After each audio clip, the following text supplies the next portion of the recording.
Welcome to the live stream. It's good to be back. It's good to be back. It's so good to be back. I wanted to savor the moment a little longer, and that's why the stream started late. Do you believe me? You know, the first stream back after a long break always got to be some kind of an issue. But here we are. Here we are. Here we are. We're going to answer questions about FPV. Yeah. That's what we're going to do. I still remember how to do that. That's like all I do is answer questions about FPV. Sometimes it's online. Sometimes it's in person. You know? Oh, I saw one pop up. Oh, Blunty. Oh, Blunty. Getting ready. His cue and finger is so twitchy. He's ready to go. Oh, man. We should take a happy question just to get us back in the mood. I'm going to take this question. Do you still fly tiny whoops?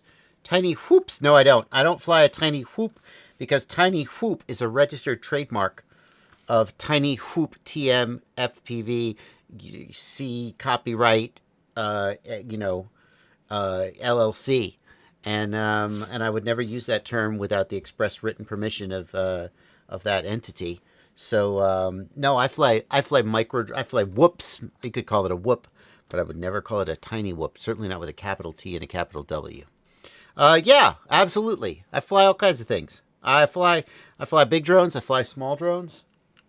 Look, I got this right down here. I just got this sucker right down here on the floor next to me. Remember this old fella?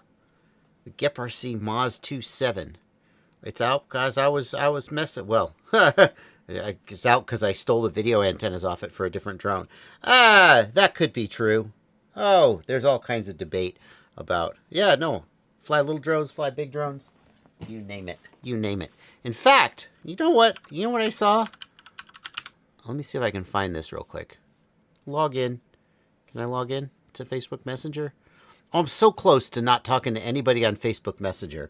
One of the last people I regularly talk to, who I talk to on Facebook Messenger, and I'm not going to be like, hey, get off Facebook Messenger. I'm not talking to you unless you switch to whatever.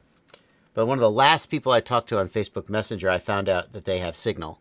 I talk to a lot of people on Signal now. That's my primary, that's the messaging platform because it's not tied to any social media or anything. And I found they were like, oh, no, I'm on Signal. I was like, oh, yes, one more down and another one. Check this out. This person, however, still on Facebook Messenger. Oh, Mark Zuckerberg, when will I be free of you? Oh, hang on. Boop. There we go. Look at this. Look, I want your honest opinion. I hope I wasn't. This person sent me this picture because this is a product that they're selling. And I hope that I wasn't supposed. Oh, it's a secret. Because now I've blown the secret. I'm sure they will be happy for the promotion. I still haven't told you who it is or where to get it. What do you think of this? I'm curious. This is a 65 millimeter drone with a full carbon fiber setup. No plastic. Well, the camera holder's plastic. Fine. And the idea is this thing, I'm told, comes in at 14 grams, which is light as hell. And I'm told that it makes much more thrust than a traditional plastic whoop frame. Old habits die hard. Because there's less stuff in the way of the thrust column. I would just say if it weighs 14 grams, that's gosh darn light for a 65 millimeter. Those carbon fiber rings will crack and break almost immediately. Way too thin. Good question. One of the things about plastic is that it bends, but it bends back. But what if you don't care about crashability, you just want to go fast? I don't know. I mean, yes, carbon breaks, but also this thing weighs 14 grams. Okay, with the battery, it'll weigh a little bit more than that. So... Why even have the rings at that point? Well, I mean, like, you got a little bit of protection for the props, right? So, like, you know, if you're going to bounce off of something, it'll give you a little more ability to, like, bounce off of something without ruining your props, right? I don't know. Do you I not mean, buy that?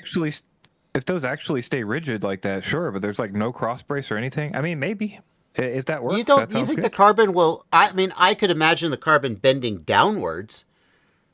I don't know. I wonder.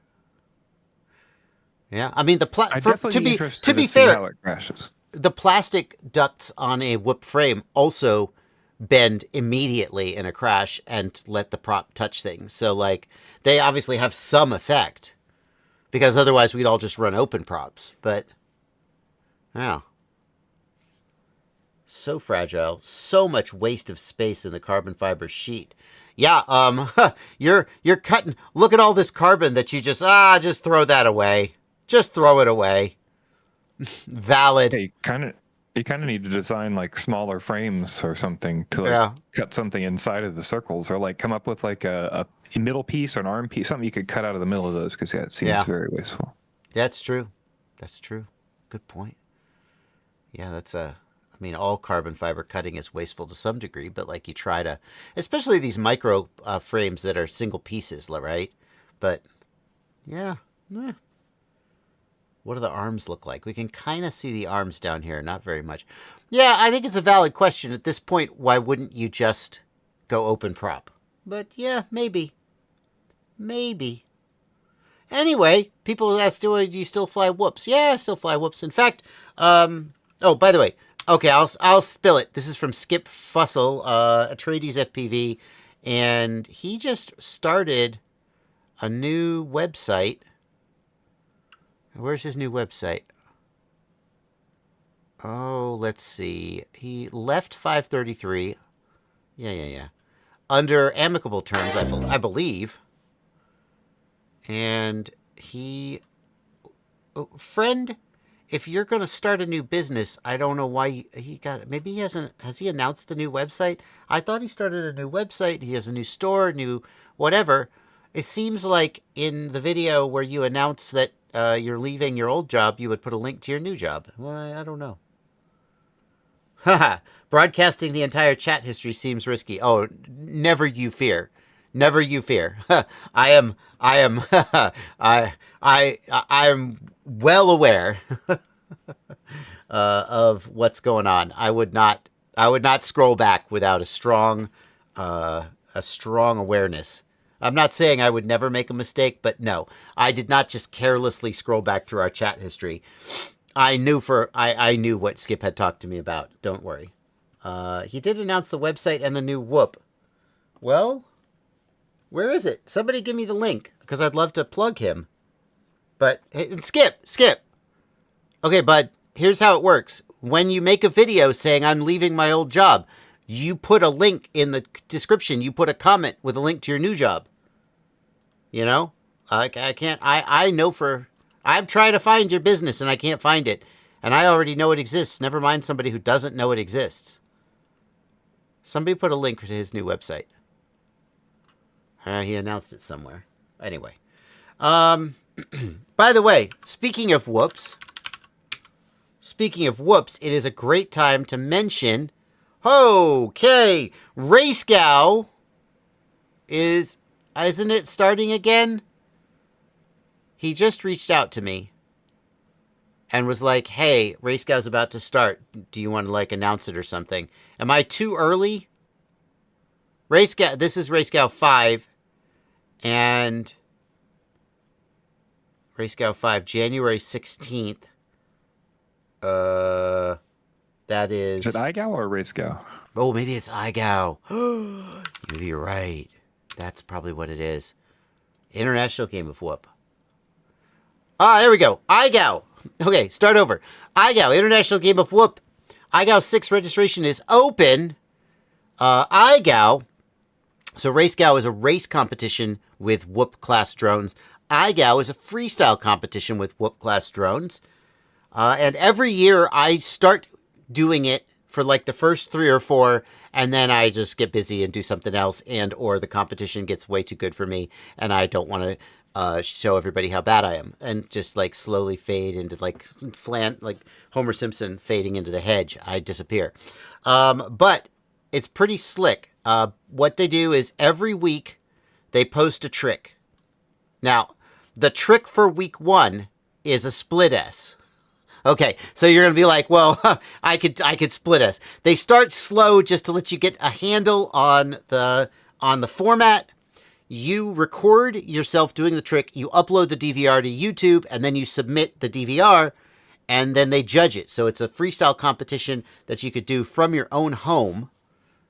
And the tricks get harder and harder and harder and more exciting. And there are prizes. At least in RaceGow, there are prizes every week. There's different sponsors. And so, like, you don't have to be the best in order to, well, number one, you just have fun. You become a better pilot. Competition makes you a better pilot. It's enjoyable. Even if I typically place with RaceGow around the middle of the pack. If I'm like above 60%, I feel like I did real good. And then slowly as it goes on, I get lower and lower until I finally just fall off the bottom because everybody is so much better than me at the top. You know, like, you don't have to win at the very top of the leaderboard in order. You just have to, like, you know, keep going and, you know, do particularly good one week. In RaceGow, there are even random prizes given out, just like via lottery. So, you know, everybody has a chance. Everybody has a good time. The URL is internationalgameofwhoop.com, internationalgameofwhoop.com, or just search for IGOW, IGOW. And registration is open.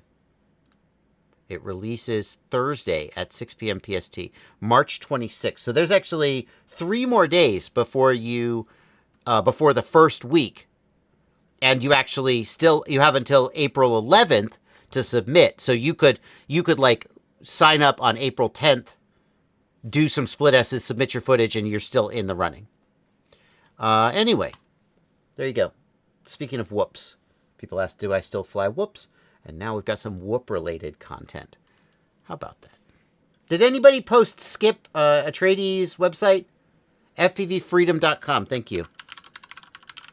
Thank you so much. This is a new website started by Skip Fussell? Fusilli? Like the pasta? Skip Fussell, Atreides FPV. Used to be a builder for... Hold on.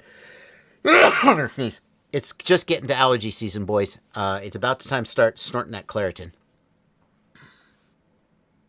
Is Claritin a nasal spray, or is it a pill? Either way, I'll snort it.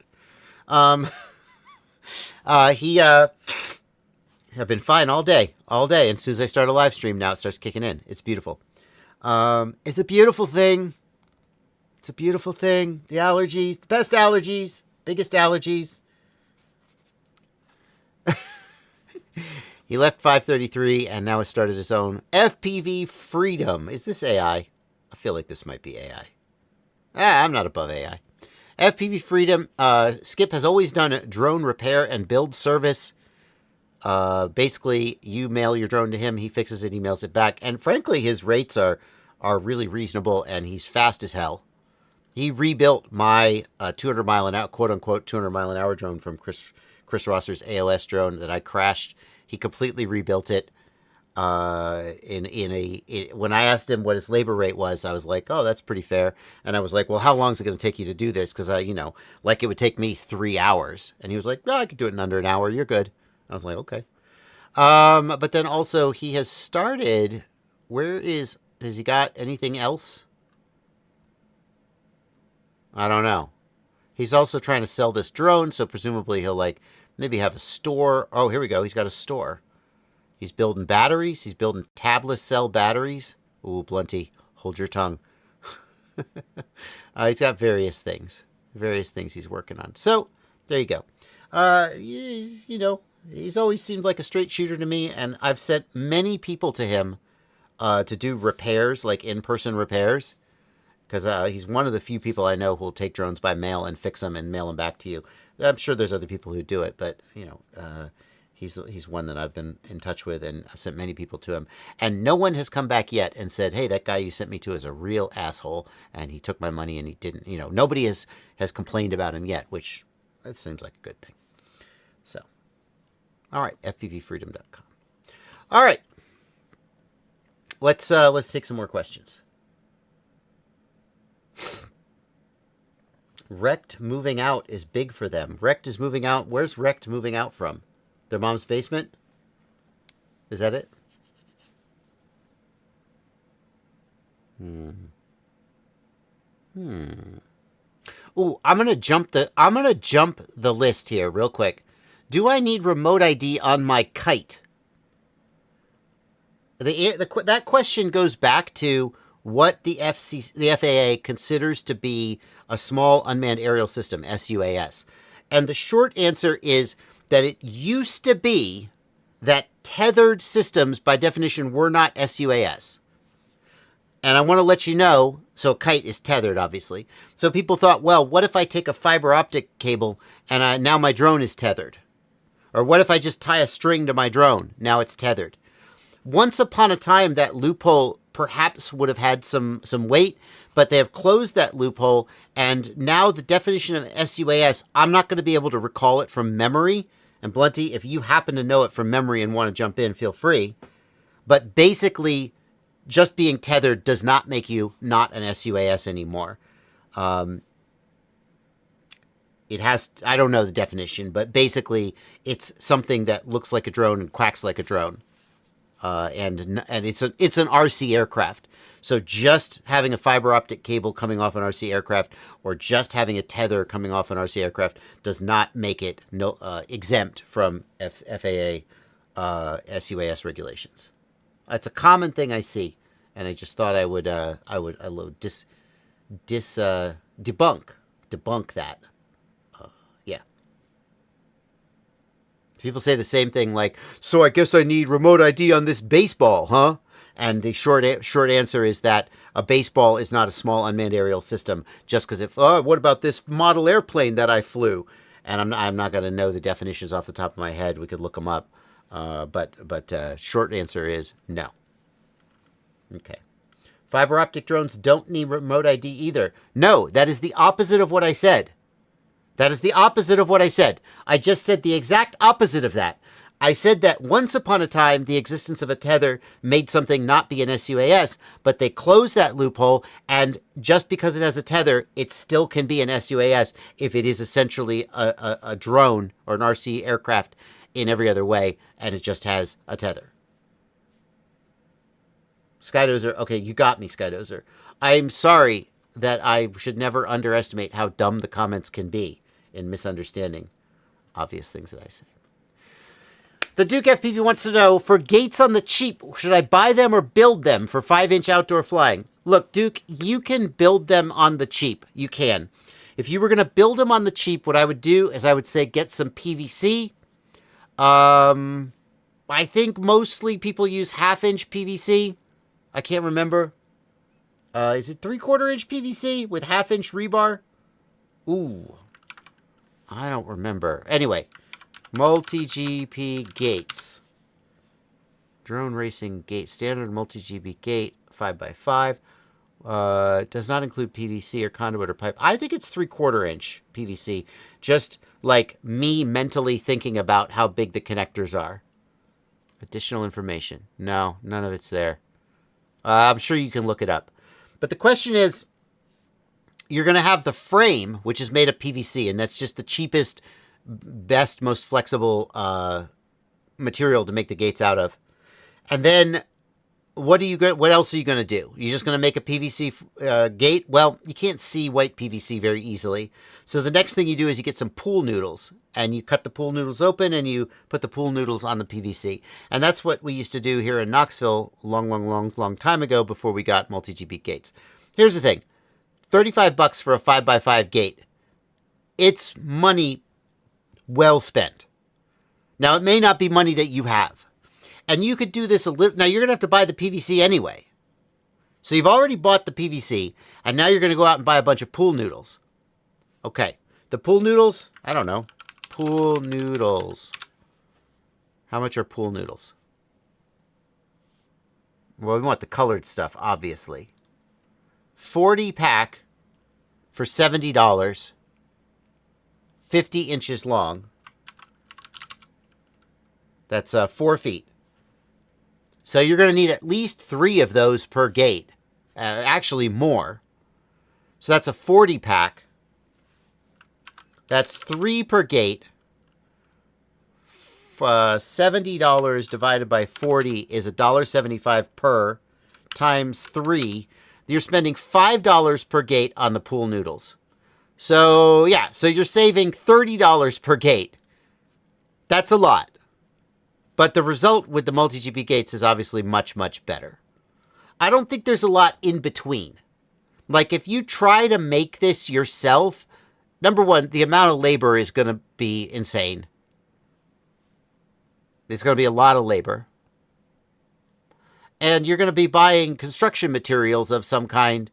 They're probably not going to last as long. They're not going to be as durable, maybe. And you're probably not going to save as much money. So, but if you don't have the money, then you go with the pool noodles. And that's what you do.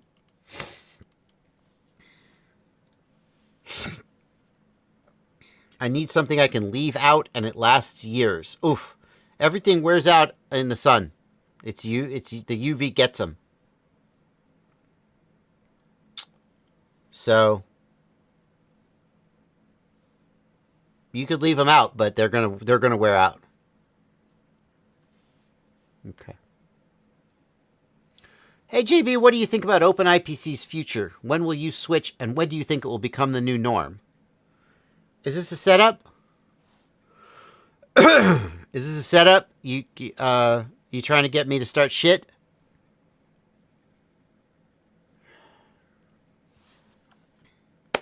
OpenIPC, for those who don't know, is an open source FPV video link.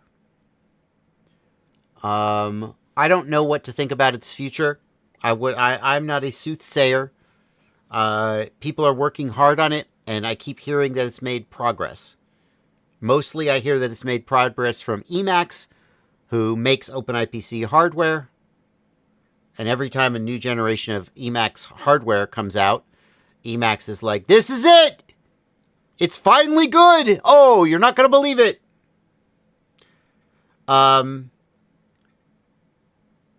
My experience with OpenIPC has been every time whoa, you got to try this one. Oh, it's so much better. And so far, it has showed a lot of promise. Like, it's amazing that it has become what it is, but it has never been remotely close to, I could see myself. Like, compare it to something like the Caddx Protos system or the Beta FPV, Beta FPV Ascent system. Caddx Ascent, Beta FPV P1. Those video systems from Caddx and Beta FPV, the new ones. The Beta FPV P1 is the video transmitter, and the Caddx Ascent, yes. Okay.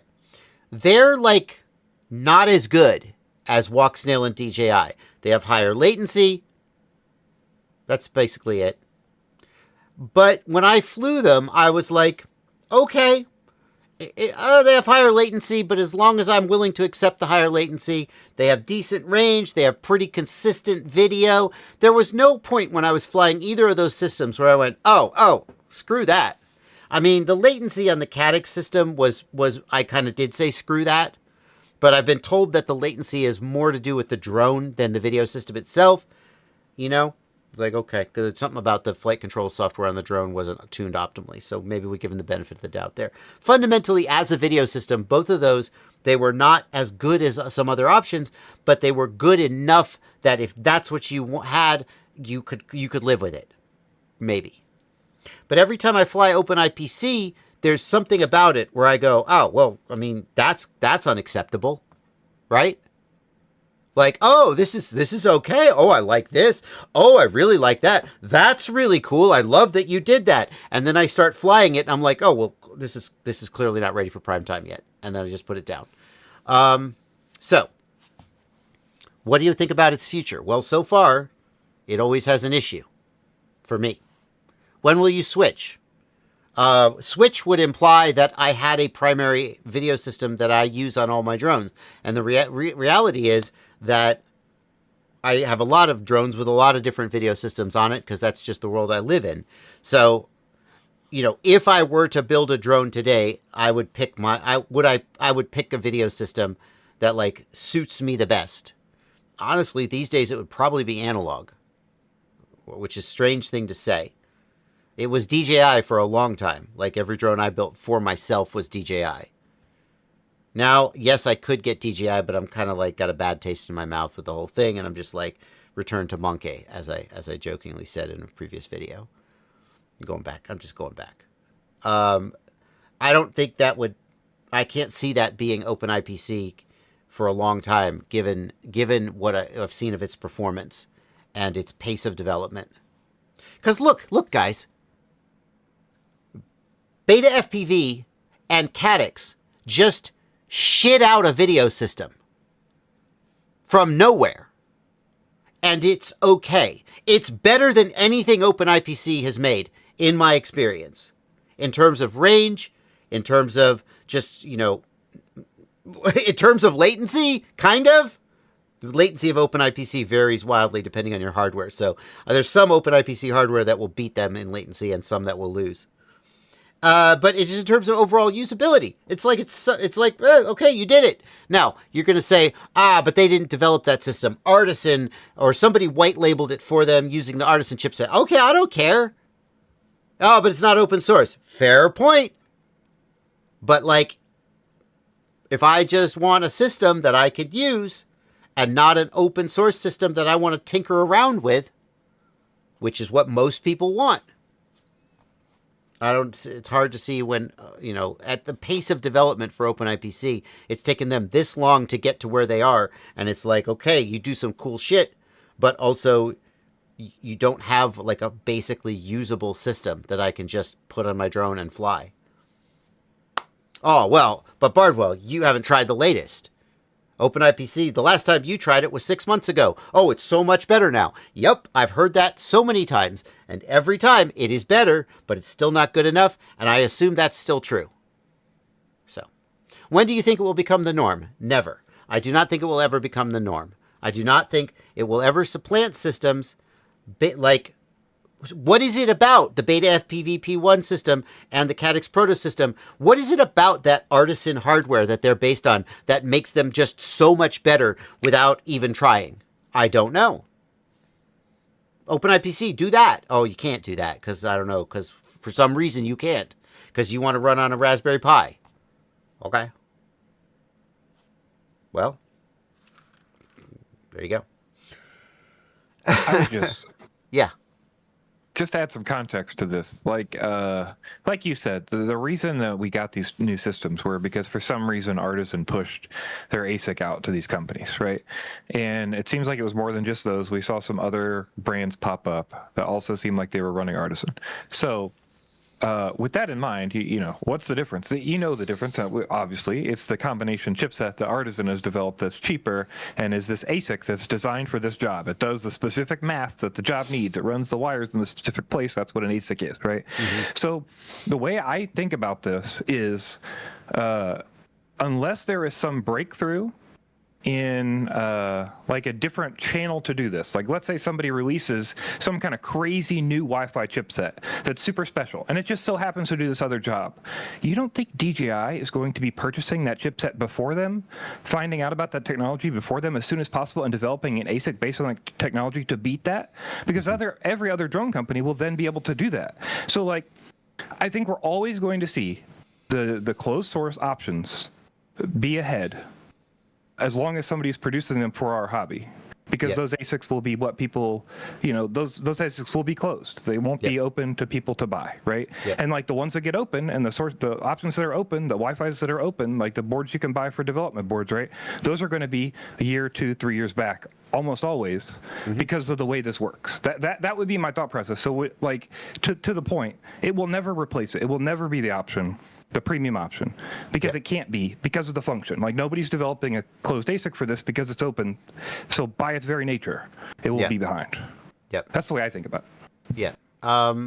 And I should acknowledge that when I've made this argument in the past, some people who, I don't know who the OpenIPC devs are, right? But I've talked to some people who are developing for the project. It's an open source project. So like there's a lot of people who do that. And I'm not going to attribute this to any one person because I don't want to do that. But people have said, oh, no, you're wrong, Bardwell. This can get so good on open source hardware. We don't need a custom ASIC. We don't need a custom system on a chip with a, baseband, whatever, yada, yada, yada. We can do this with a Wi-Fi chipset and a Raspberry Pi or whatever. And I'm like, okay, well, you say that, but you keep not doing it. And then Cadix and Beta FPV. Beta FPV, for God's sake. What does Beta FPV know about developing a digital video system? No offense, Beta FPV. Not much. You make good drones. You make good flight controllers. You make good ESCs. You don't make a digital video system. Artisan is just like, here, take our system on a chip. Boom. Suddenly they have they have a video system that's kind of okay. I'm like, okay, well, maybe there's something to it. Anyway, there you go. That's my take on OpenIPC right now, and now I've pissed off all the OpenIPC guys again because I'm shit talking their project. Sorry, guys. Just tell it. I tell it like it is. Yeah. Yeah. I'm tempted to go into, and we talked about it long enough. I'm tempted to go into the discussion of why ExpressLRS is different.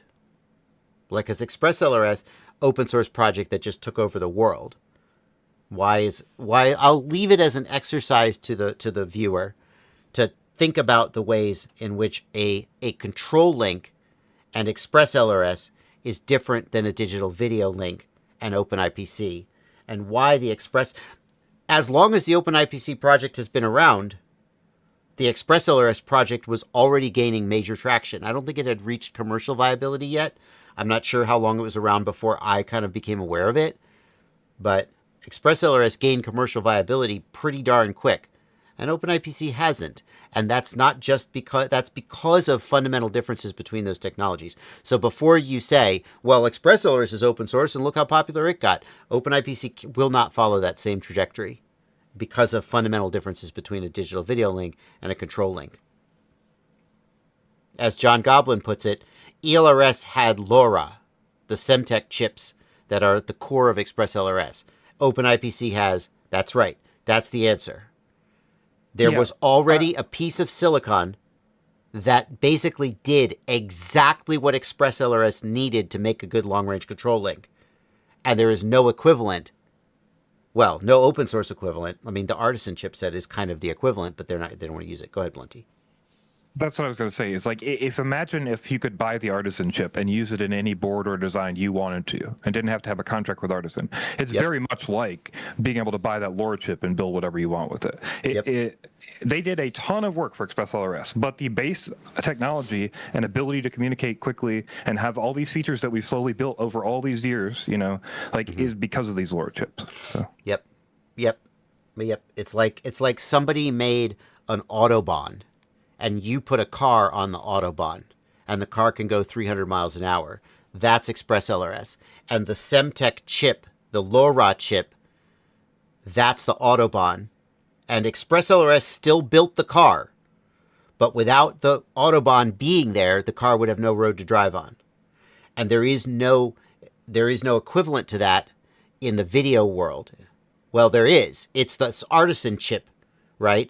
But the ExpressLRS, the OpenIPC devs don't want to use one of these pre-baked system on a chips for whatever reason. Maybe it's open source. I don't actually know. Is it contractual reasons? Is it open source reasons? Yeah. Is it money reasons? like up until this new Artisan series came out with the Beta FPV and Cadex, like nobody had access to Artisan except for Cadex. Cadex had signed an exclusive deal with Artisan for FPV. We know that was a fact. We don't know how long that contract was, and clearly that wasn't forever, or it was only on that series of chips, because we're seeing these new chips get done by multiple manufacturers now. Yeah. However, you still can't, from my understanding, you still can't call Artisan. Maybe they make a deal with you if you were doing a certain kind of manufacturing, but it's not like you can just go on to DigiKey and buy Artisan chips. And that's the difference between Express LRS and OpenIPC. Go ahead, Monty. Sorry. Yeah, so if I wanted to design like a new VTX or something, right, for sale or whatever, I can't just use the Artisan chip and then code into OpenIPC, whatever you would do, right? It's just not feasible for a product right now. That's all. Yep. Somebody says Artisan is a tolled turnpike. Yeah. So basically, the OpenIPC devs have to take this old little dirt road. That's their Wi-Fi chipset. And they have to take this this cobblestone road, and that's their general purpose Raspberry Pi processor or whatever it is they're using.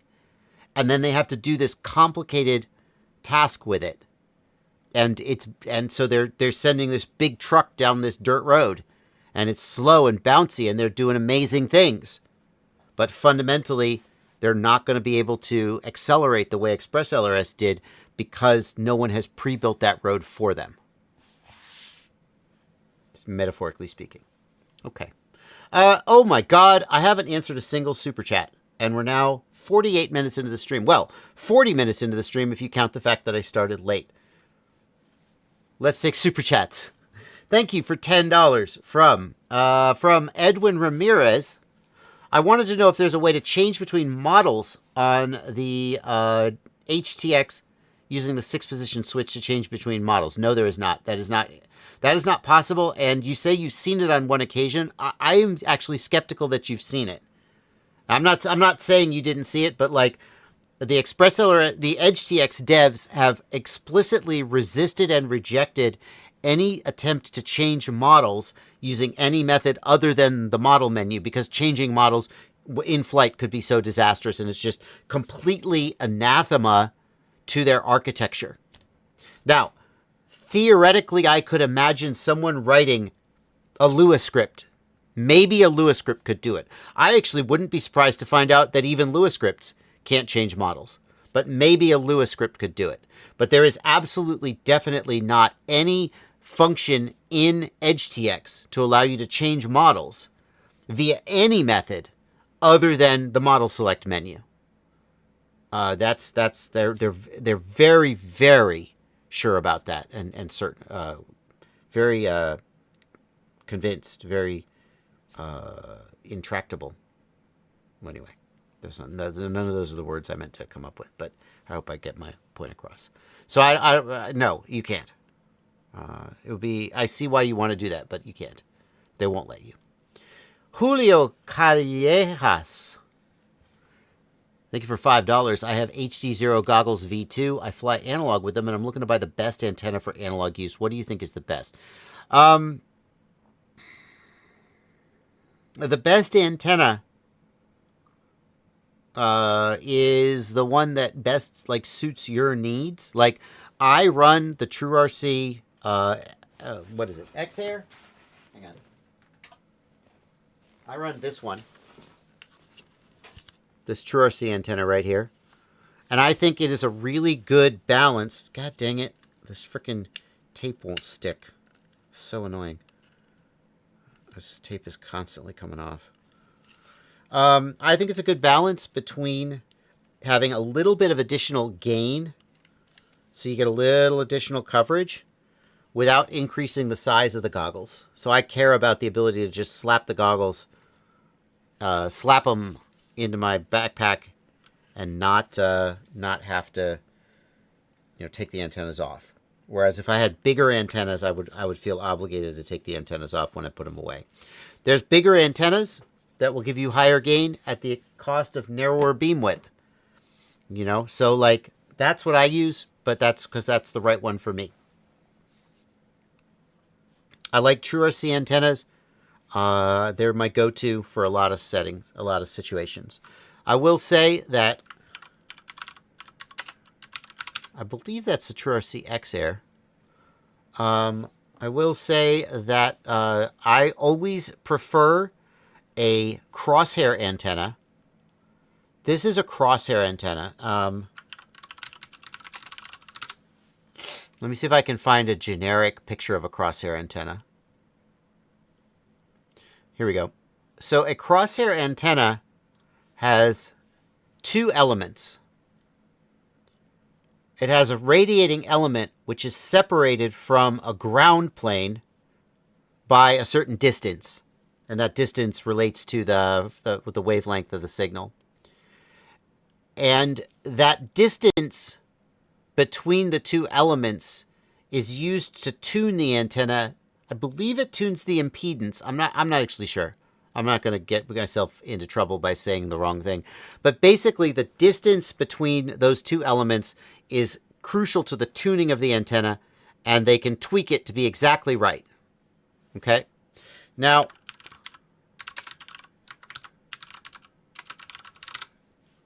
an alternative is something like a patch antenna, like... Oh my god, I've misspelled it, but I'm going to get it right anyway. This is the Luminaire Axie patch. It is a patch antenna, and superficially it looks very similar to a crosshair antenna, but it is not. Well, so that crosshair antenna maybe doesn't look very similar, but if we look here at the X-Air so like superficially looks very similar to the Luminaire patch, right? But a patch antenna is on a printed circuit board. There is a single, well, there's a ground plane, which you can't see. It's on the other side of the PCB. And then there's a radiating element. And the problem is that the distance between those two is fixed. And the impedance of the PCB is not actually optimal for the frequencies we use. And long story short, most patch antennas are less efficient than a crosshair antenna. So they'll have however much gain, but there will be some built-in loss due to the incorrect impedance, incorrect whatever of the PCB.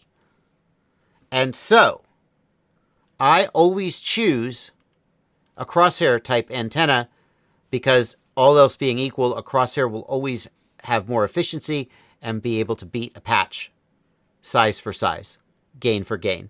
In other words, a crosshair with 9 dB of gain is going to perform better than a patch with 9 dB of gain most of the time, if they're designed correctly. And so I would steer you toward a crosshair type antenna like the X-Air over a true patch antenna. That's some good info. I bet some of you didn't know that. Yeah, well. Shoot FPV, question in the Discord. Okay, Shoot FPV. Where is Shoot FPV's question? You want to help me, Blunty? No. Where is it? Question in the Discord. What Discord? The normal Discord live stream chat is right there, and I have it queued.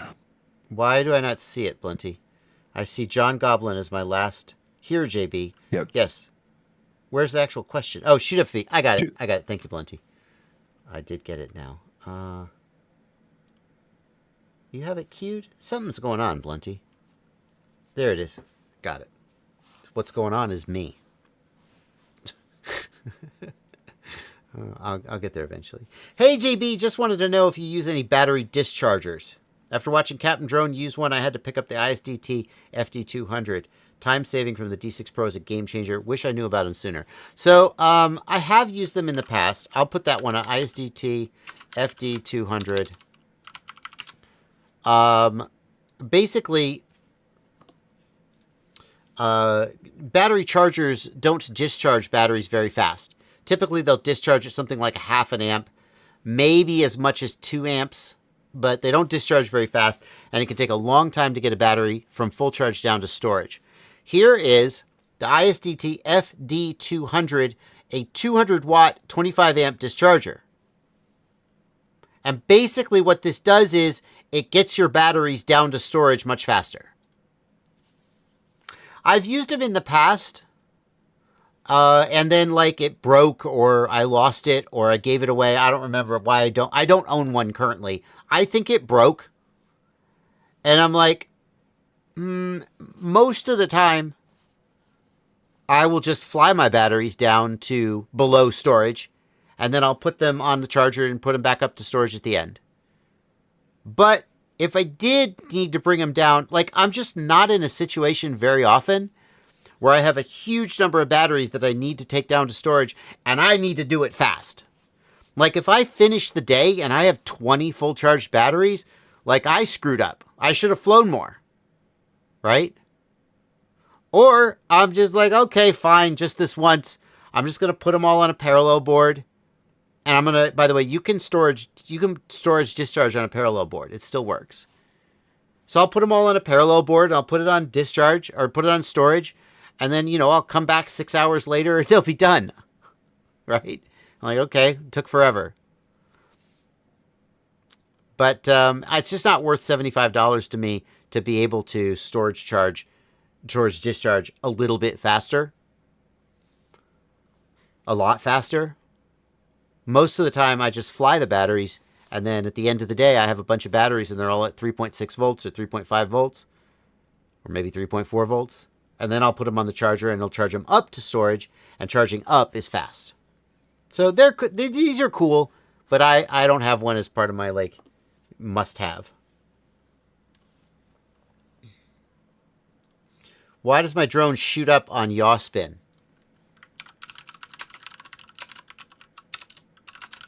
Oh, it's that time. You need to watch this video. Quad Insta flips on takeoff? 4 reasons why and how to fix them. That's the video you want. And you want probably reason number 3. Reason number 3, motor direction. Probably. Or maybe reason number 4, but probably it's reason number 3 if it's only on yaw. Okay? But watch this whole video. And watch all the ads too. Whatever. 43,000 views. This should be higher. That should have more than 43,000 views. Anyway, that's the video. This is why. That's the fix. Guarantee. Guarantee your money back. Is that? Okay, ECast FPV. So what I assumed you're talking about is when you yaw, the drone shoots up in the air. But now, Kenneth MC 2601 says, I don't think that's what they're talking about. I think they're talking about how when you do a yaw spin, it gains altitude. Okay, so if you just do a yaw spin and your drone gains altitude, there's 2 possibilities. One is that you're accidentally bumping the throttle, which is more common than you think. Like, you don't realize you're doing it, but as you jerk the yaw spin to the left, then you just accidentally bump the throttle a little bit and it climbs. That's not always the case, but if you're not sure, then you can put your throttle position in the OSD and record DVR. And as you do you watch the playback and you see if the throttle position changed when you did the yaw spin. The other thing is that it's very common for drones to gain altitude when you do yaw moves, because when you do a yaw move, 2 motors get faster and 2 motors get slower. But the faster spinning motors speed up faster than the slower spinning motors slow down. And the reason for that is that motors are very, very good at making themselves spin faster, and they're not that great at making themselves slow down. ESCs are good at driving motors. They're not as good at braking motors. They're better than they used to be, but they're still, there's no parity. When you do a roll move or a pitch move, we'll go back to this drum. When you do a roll or a pitch move, if these motors were to slow down and speed up at exactly the same speed, the drone would pivot exactly around its center of gravity. But the up-spinning motors spin up faster than the down-spinning motors spin down. And the result is that we get something more like this, okay? It rotates more around, it moves the axis of rotation towards the down-spinning motors. I believe that's correct. Okay? But you don't notice. Because, like, when I do a roll, if it's slightly off axis, you don't notice. Likewise with pitch. With pitch, we can't even see the horizon. So am I rotating exactly around the center of gravity, or am I rotating slightly forward of the center of gravity, or slightly rear of the center of gravity? I don't know. But when we do a yaw move, when the up-spinning motors speed up faster than the down-spinning motors slow down, the net result is that we increase thrust and we gain altitude. And that's the main reason why on aggressive yaw moves you tend to gain altitude.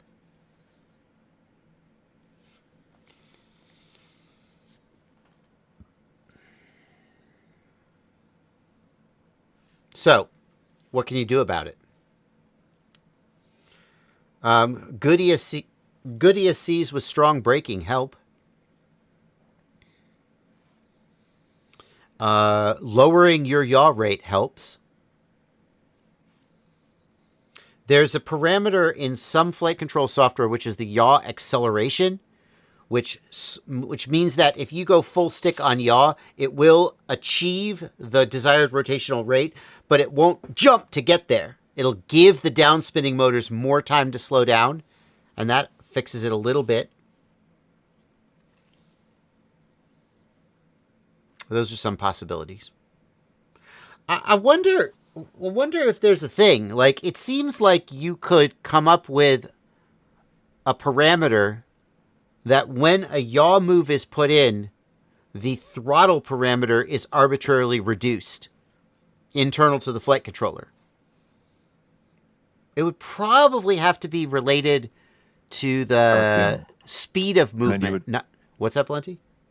Well, you have to know RPM and prop size to do that, right?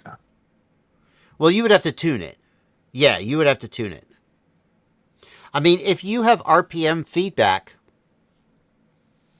could you base it on the difference between the upspinning and the downspinning motors? Like, if you think about it, at a given throttle position, there's a certain base value for the motors, and then the PID controller adjusts left, right, up, down, based on the movement of the drone and the RC command. And so then, as you put in full left yaw, the PID controller is adding some amount to some motors and subtracting some amount to some other motors. And then could it?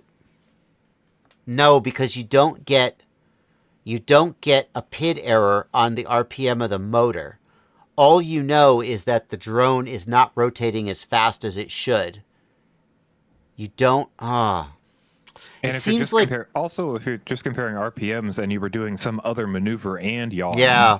That's true. Right, so you can't just compare. I feel like if you were to take the derivative of the yaw RC command, which is the speed of acceleration, not the absolute value, I think that's the thing that triggers this. Because if I slowly move the yaw stick to full deflection, the drone will not gain altitude. But if I stab it suddenly, it'll hop up. If you were to take the derivative of the yaw RC command and then have you subtract from the throttle, basically, some amount based on the derivative of yaw RC command, and you tune that value, basically you just you stab the yaw stick and you see if you jump, and if you jump, you just turn the slider up a little bit. I wonder if you could just tune this out really easily using that. It's so obvious, I don't know why no one's done it. Or maybe they have, and it's a terrible idea. I love the phrase "really easily." That sounds easy. That's a good place for that. What do you mean? That's so easy. Derivative of RC command. Hold on a second, Blenty. No, but I'm talking about implementing it. Yeah, okay.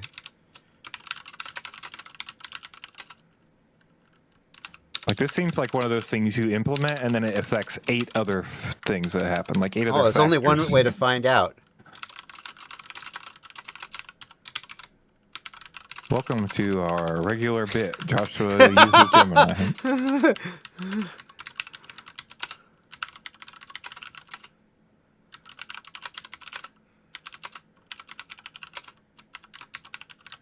I'm just going to base it on RC command at first. I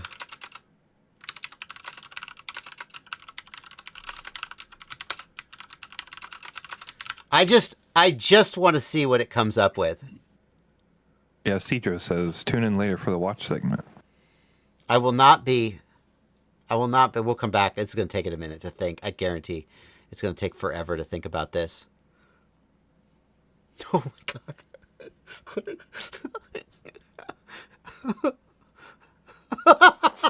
Shut the fuck up. This can't work. This can't plenty. I should be using. First of all, I should be using Claude. Claude is what I should be using here. I think you should follow up by going, is this a good idea? And why won't this work? I can't. I'm not going to do any more of this on live stream, but I actually am legitimately curious to try this out and see like where it goes. Like is this just a complete dead end hallucination, or is it actually on the right track? Okay. I should do this in Claude. Gemini is not the right tool for this, but I was going to say, I would also say, like, just if we're actually, like, you know, all jokes aside, like, if you're actually trying to mess with it and get something out of it, I think you have to prompt it with what you're trying to do, not what you think you should do. Well, that's fair. You're saying I should say the drone hops? This is the problem. Yes. Correct. Blunty, I was just about to.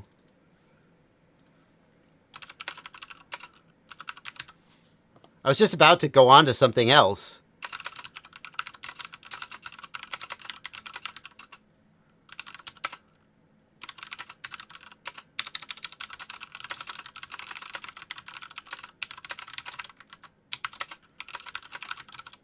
Blunty, I was just about to get off this topic, and now I'm too intrigued. I have to know.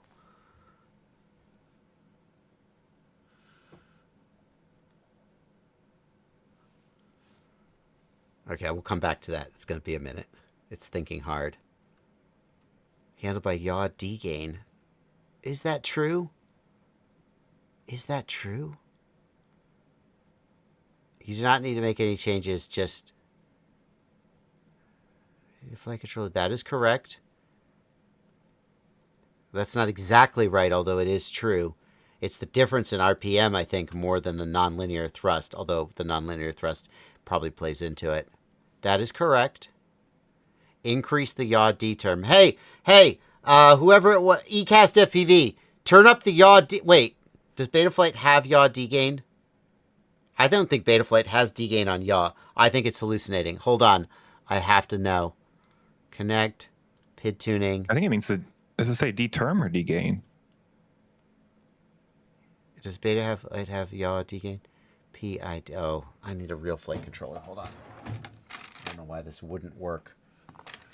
Oh shit. Which flight controller has Betaflight on it? I don't even know. I have too many flight controllers in my desk.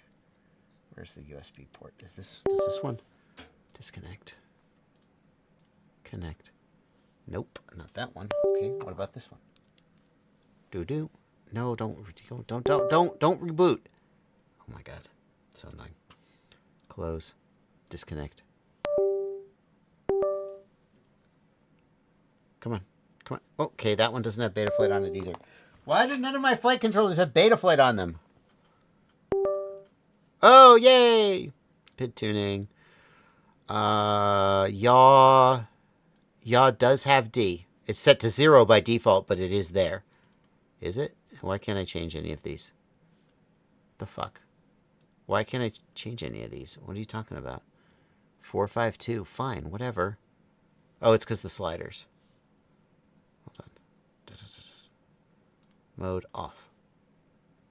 Yeah, okay. Betaflight does have D-gain on yaw. Okay, Gemini, you win this one. Lower your yaw rate, increase your yaw D-gain. That's actually good advice.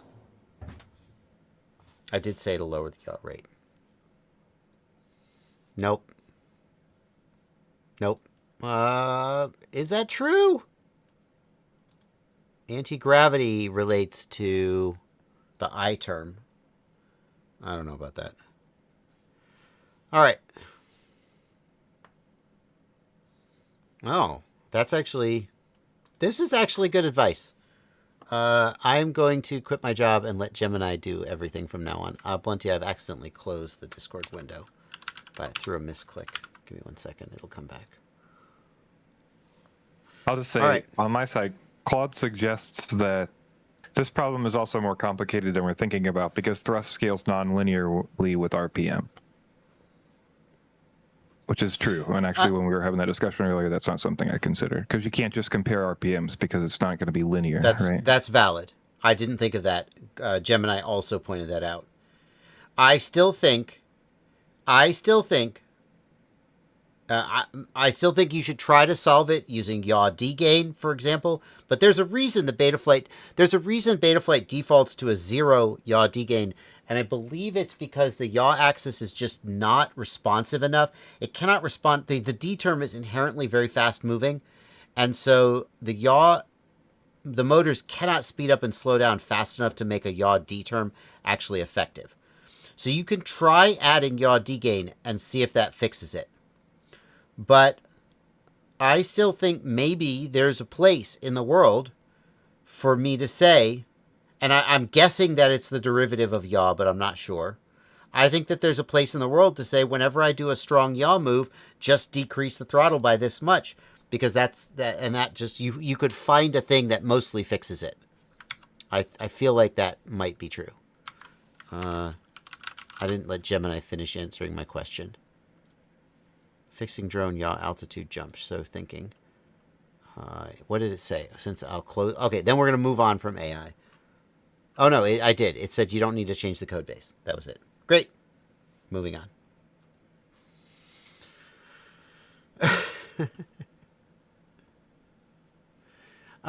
Thank you for a $1 donation from Exiled FPV. Travan Isuki, thank you for a $5 donation.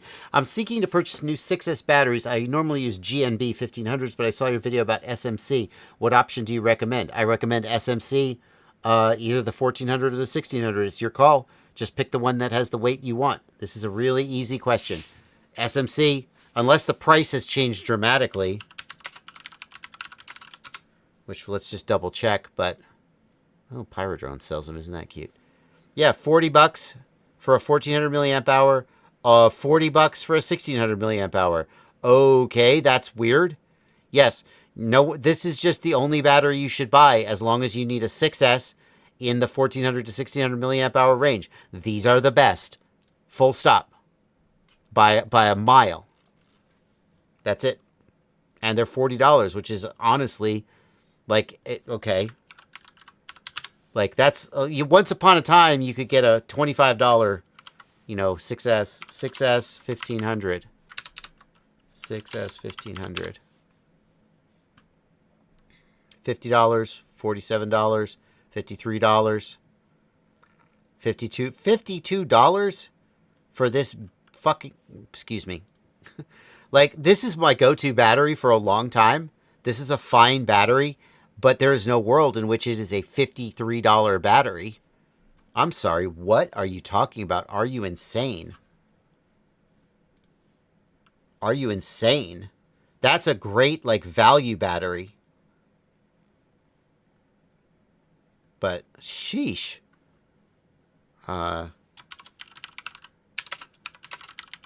Tattoo R-Line is $47. 850, 1550. Here you go. Tattoo R-Line. This is one of the best, highest performing. $61 for a 1550. This is $52. That's insane. Don't buy that. Don't buy that. Don't buy the tattoo either. Buy the SMC. I'm just saying that's a good price.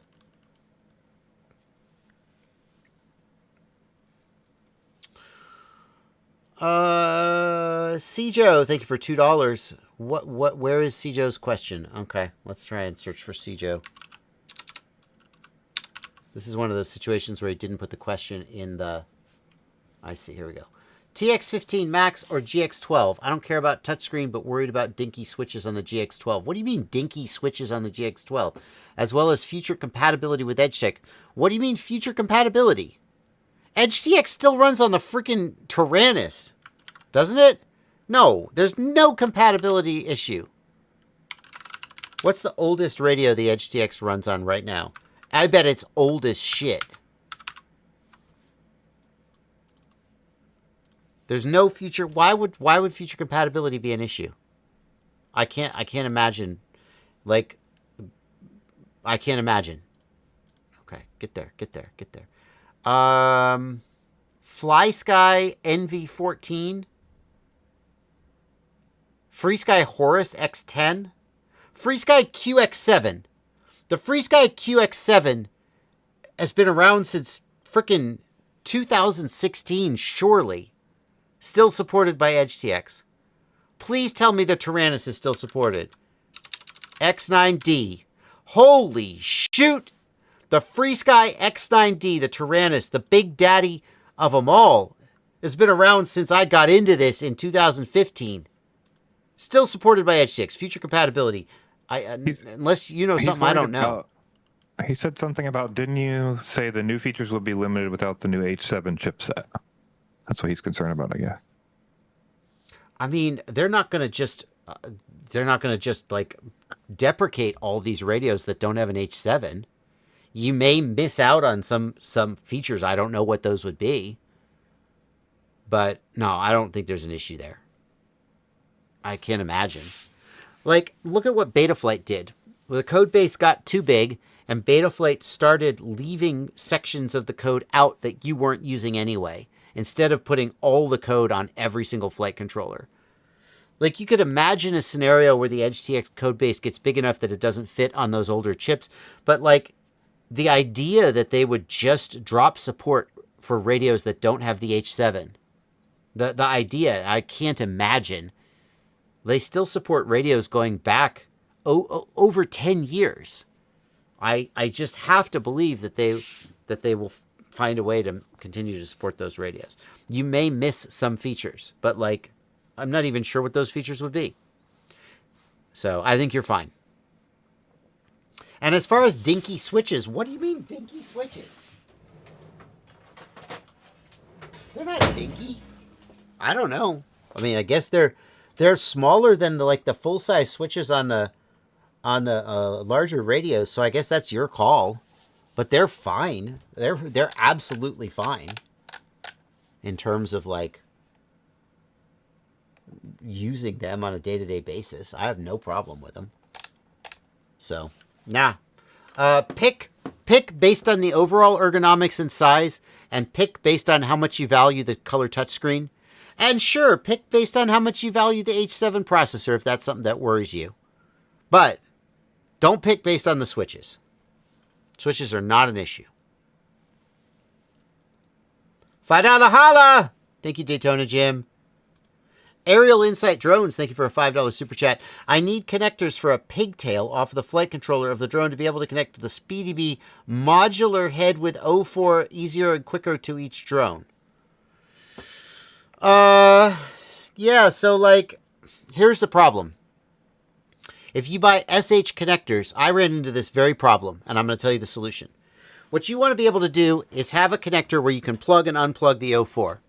And the obvious answer is an SH connector. But here's the problem. If you go look at SH connectors,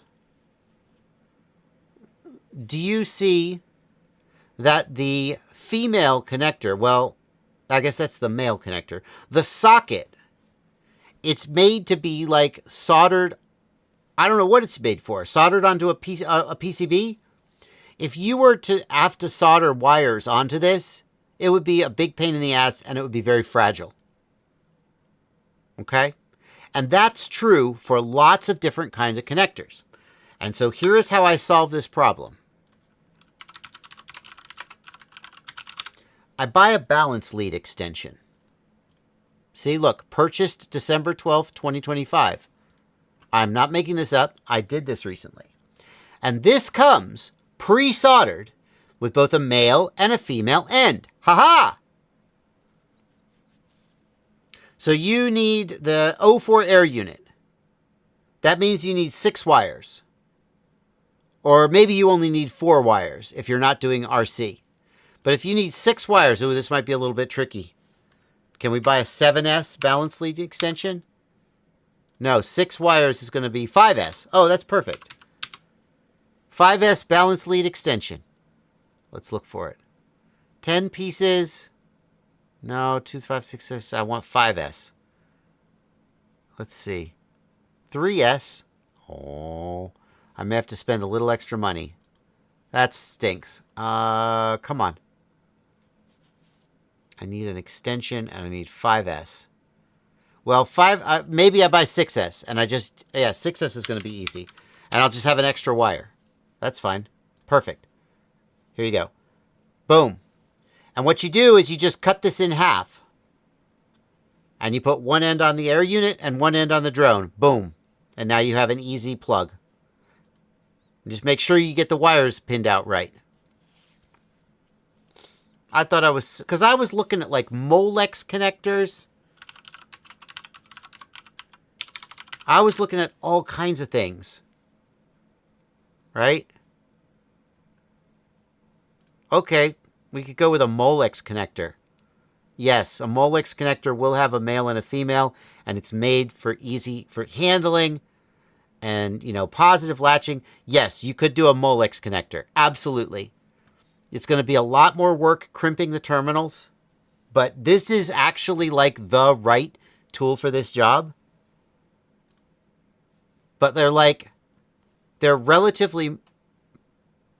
Are they more expensive? I'm not 100% sure they're more expensive, but they're certainly bigger. So I don't know. You want to crimp a bunch of cables? Do a Molex connector. I went with a balance extension, and I felt so smart for thinking of this idea. Your only problem is someday somebody's going to plug a 6S battery into this thing and fry your whole freaking thing. So, that could be bad. Don't let that happen. But that's what I did. Does the chat think I'm a brilliant, or does the chat think this is the stupidest thing they've ever heard of?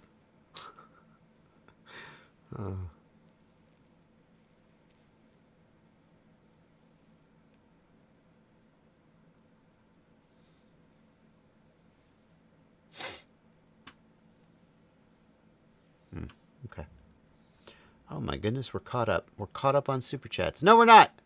Corbin Dallas, Multipass, has a $5 Super Chat. How's that Nomad antenna mod? I bought the Nomad antennas, but I haven't done the mod yet. Yeah, it's okay. I like it. I wish that Radiomaster would make a Oh.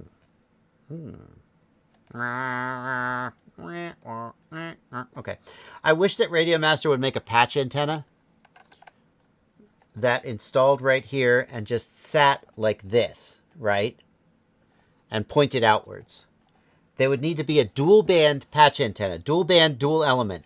I wish that they made a patch antenna just for the GX12. I guess it would get in the way of the USB port. We'd have to fix that. I'm not sure exactly how it would work. But it is a little bit annoying having to fold these up like this when I put it away. A little annoying. But overall, just fine.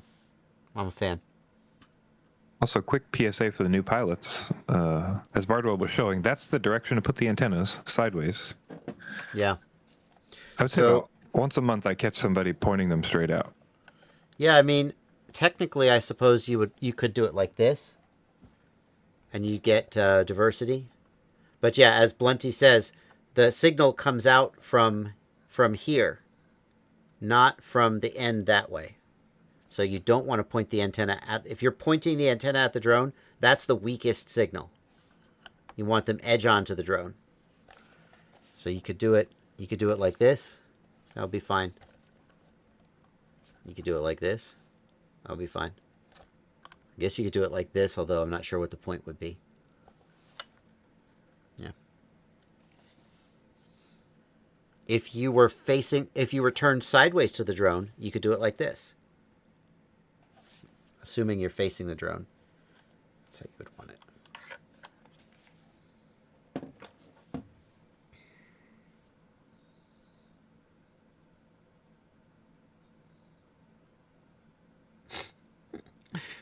Joshua, you should blur out your PIN code when you're browsing Amazon. People know your house looks like, and it's easy to find the exact address.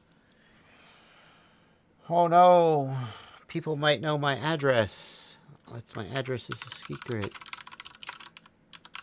People might know my address. What will I do if people found out where I lived? It's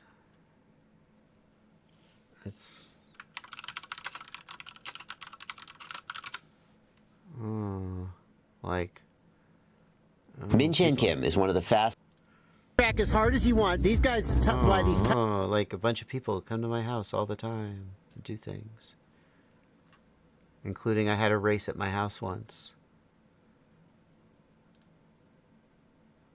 Also, oh look, you can find my address.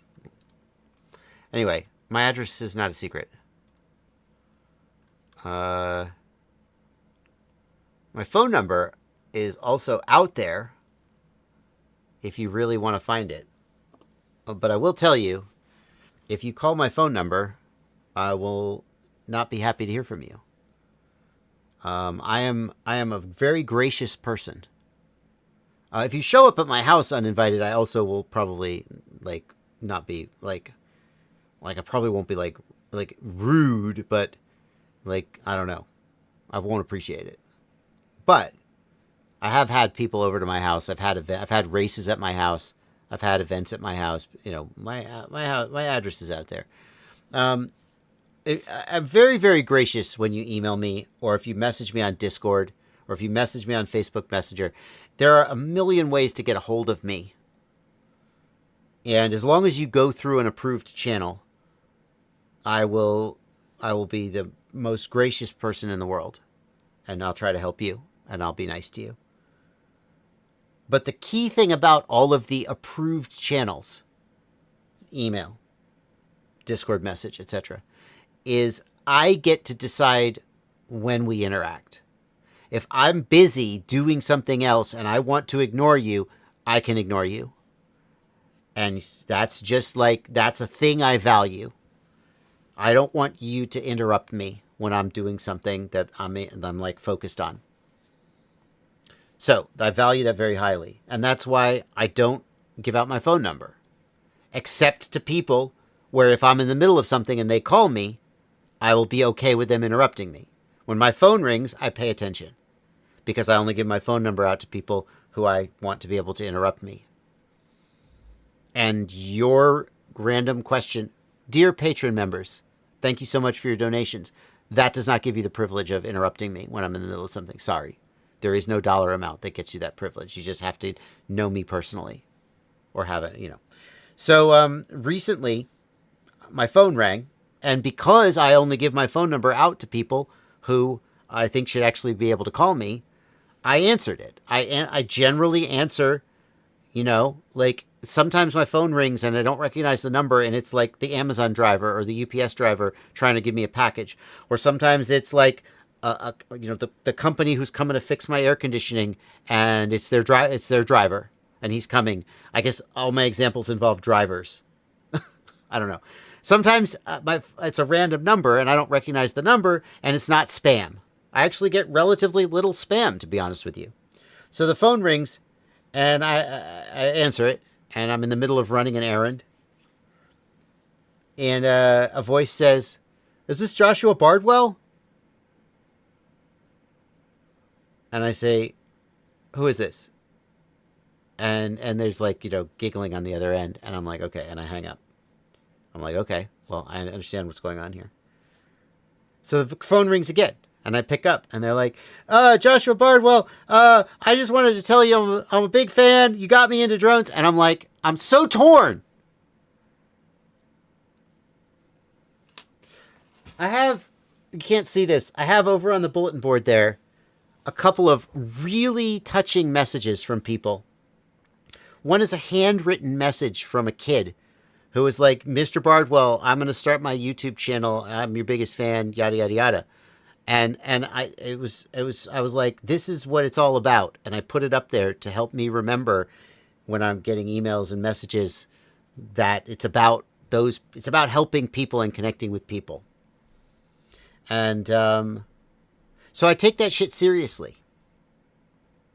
And this is not a malicious person. It's not somebody pranking me. Like sometimes when my phone rings and someone's gotten my phone number, hey, Bardwell, fuck you, you suck. And I'm then, then I just block the number. But this is just someone, a fan, a young fan who's excited. And they just want to tell me and connect with me. And I'm like, but on the other hand, I didn't give you my phone number. And I said something like, so I was torn. Like, do I be the gracious, oh, I had an interaction with Celebrity X and they were a jerk, versus I had an interaction with Celebrity X and they were a nice person. How is this kid going to remember this?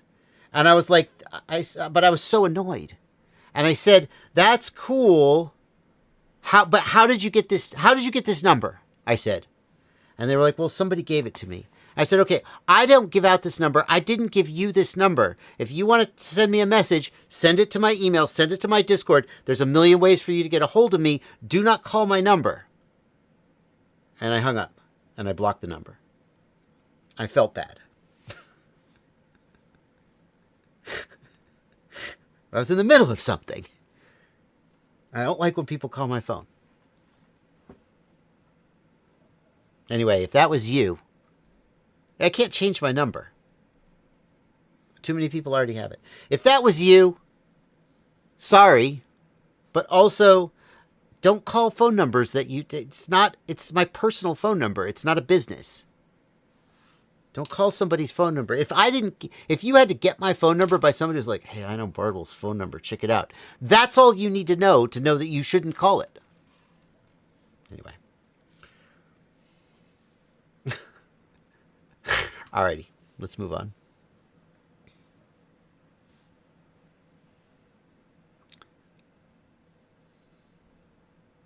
I've recently transferred from analog to DJI on my DJI 04 on my quad.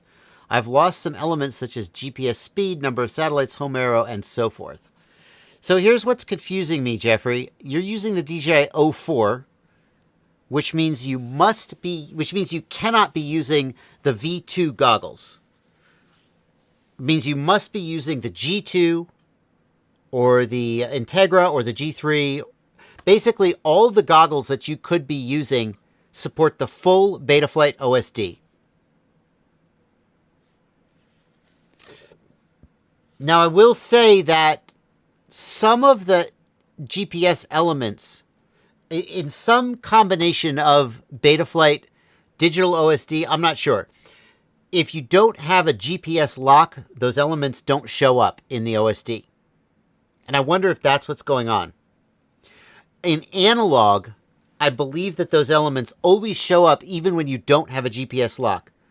But I think that sometimes with digital VTXs, and I don't have like the exact parameters, but I've heard of this before.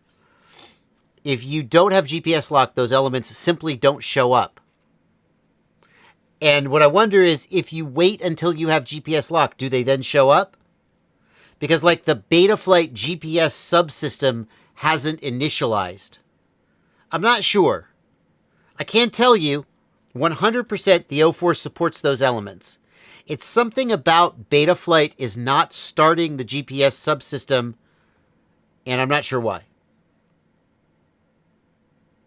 Like, I've heard of this before. For whatever reason, Betaflight doesn't think you have a GPS. That's the takeaway. Blunty, do you know more? Yeah, he says he does have a lock. Then I don't know. I've heard of this before, though. The question I would ask is, so are you saying in the OSD tab, you've made sure these elements are added and you've put them around on the OSD and they're just not showing up? Let's just be clear about that. Well, that's my assumption. Is that what's happening? Or are they not even there in the OSD tab? Which if I think they would be there in the OSD tab, even if you didn't have a GPS. I don't think Betaflight is like iNav, where the GPS elements disappear from the tab entirely. I think it will still let you place them, they just won't show up. So I don't know what would make them disappear from the OSD tab. I've heard of this before, though. Basically, Betaflight doesn't think you have a GPS. And so it's not putting those elements in the OSD tab. But, like, what causes it and how do you fix it, I'm not sure.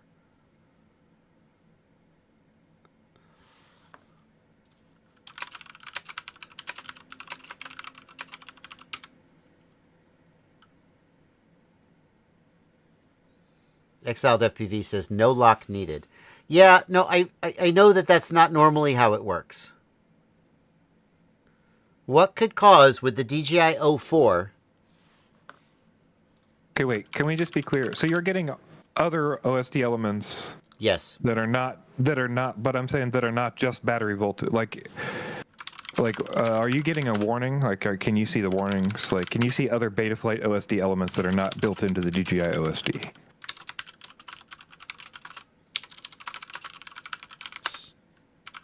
Because there's like base, just to be clear, there's base DJI OSD elements like that show up no matter what if your OSD is working or not, and then there are other OSD elements you add in the OSD tab, and those will show up. Are you based on suggesting that his whole OSD isn't working? Well, we're making assumptions, and when we make assumptions. Okay, that's fair. It's worth asking. I'd be surprised. CLI status says GPS locked and configured and connected.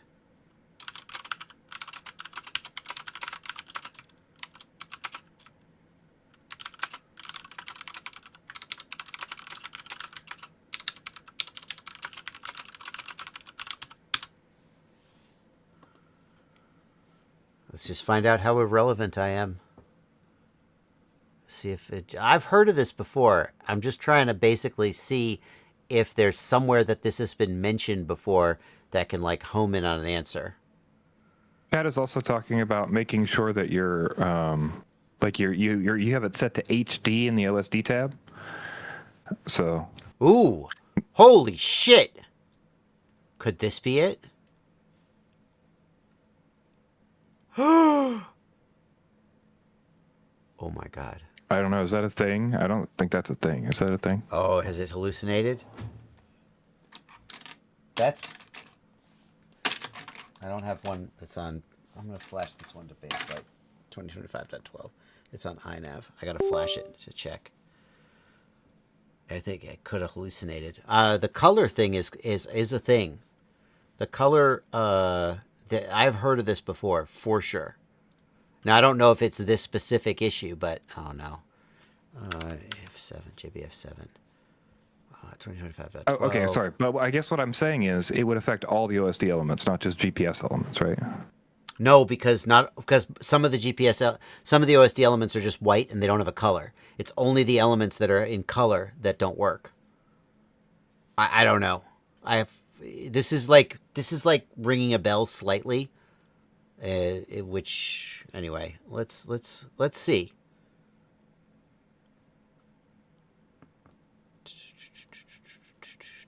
I mean, this whole thing could be nonsense. I just have to flash a flight controller real quick. I have to put it in DFU mode. That's annoying. Doink, da doink. Go to DFU mode. Yep. Okay. JBF7. Digital OSD. That shouldn't. I don't think it'll matter. Well, it might matter. Anyway, digital OSD. Load firmware. Flash firmware. Dinkledy dinkledy donk. Let's see what else Gemini said. Enable custom OSD in the goggles. It's doing... It's already doing that. No, it's not that for sure. I don't think that's it. That's clever, but probably not. Yeah, that's correct. Okay, we gotta wait for this to finish flashing, then we'll check this command.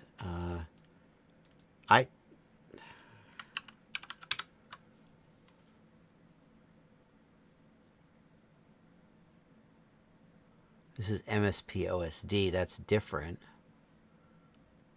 That is a command that others have mentioned.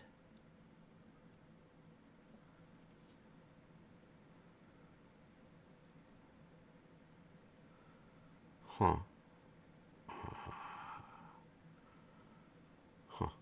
Okay. Come on, finish flashing. I can tell you. I can Oh tell you god, what I have seen. it doesn't flash when it's not in the foreground. We just got to sit here. Go ahead, Blunt.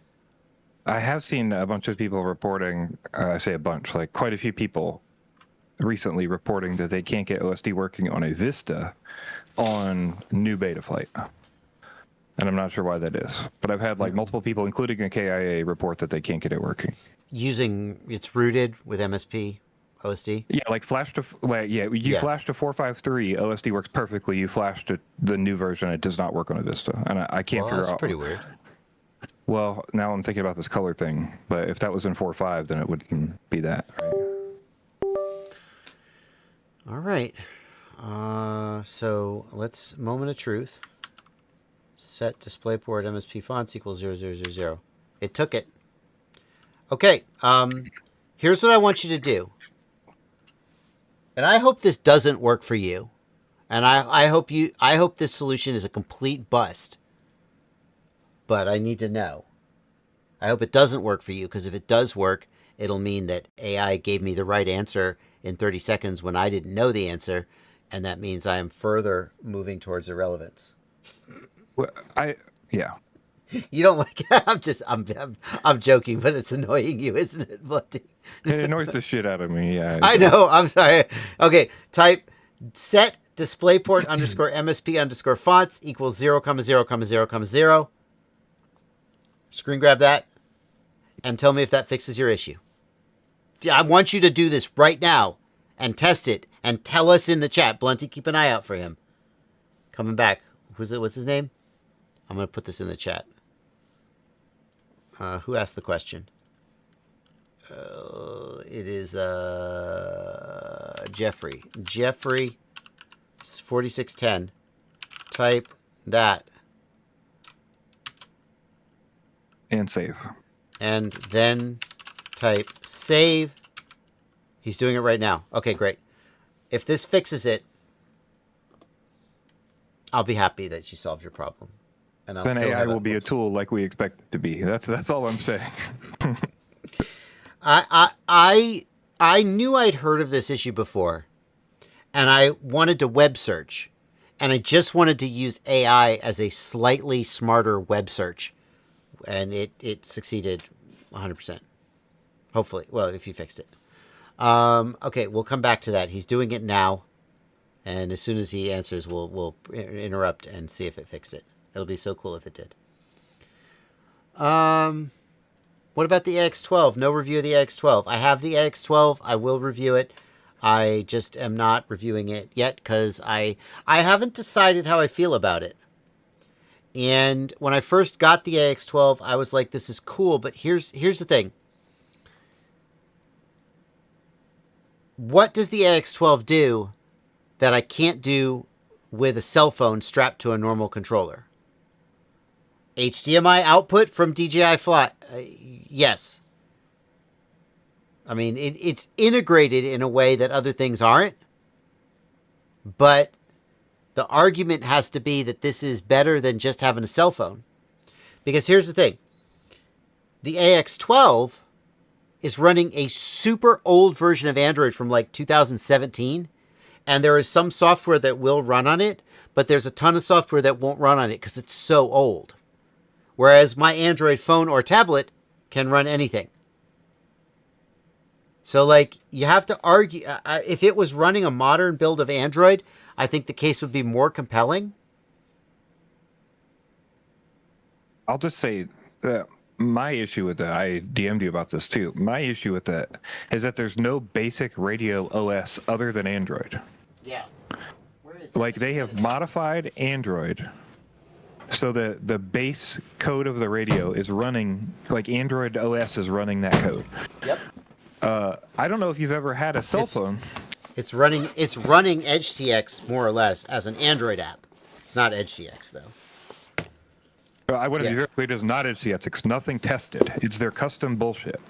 So, like, we're trusting the core of our radio, our drones fail-safing, everything else on them properly coding an ancient version of Android 9, properly as a core radio OS. So if Android crashes, your drone crashes. There's no backup. As far as I know.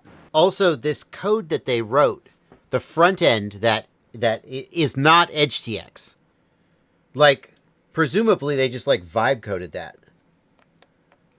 Like, we could guess that they just kind of vibe coded that, because we've seen them vibe code other stuff. We don't know that they vibe coded it, but like, they just slapped it together. And so, like, are there, is it as reliable as EdgeTX? I've just discovered something. The AX12 has been sitting turned off in a box. The battery is dead. Oh, nope. I just don't know how to use a button, apparently. For real? Okay. Well, I was just pressing this button. Apparently, I don't know how to use a button. Islander FPV says, Magitech was saying it's possible they're separate, the controlling versus the Android system. Here's the issue with that, is if you look on their description of the radio, it says this is not a separate OS. It says this Android is not built on top of the radio. It says that specifically on their website. So I'm reading them at face value. It's built into Android, not on top of it. Android's not on top of it. I don't know if that's the case or not, but that's the words they use. I don't have my downward-facing camera ready to go. But, like, here we are. I'm not talking about the app. So Frank says it works without the app running. I know it runs without the app working. I'm not saying that. I'm saying Android OS can crash. EdgeTX is a known quantity that's open source that we could all see the code of, that's been tested hundreds of times. This is an untested OS on a radio you're trying to have your drone not fall out of the sky and break on. That's where I'm coming from. Yeah. I wonder what the latency of the control link is. Has anybody measured the latency of the link to see if it's worse than like a GX12? I disagree with Frank. I completely disagree with what you're saying. So I don't know how else to go. That's all.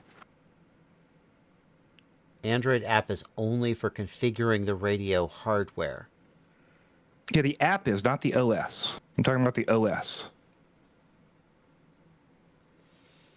Blunty, you're suggesting that if the Android OS crashes, then you're going to lose control. Their site literally says this is not Android built on top of a radio.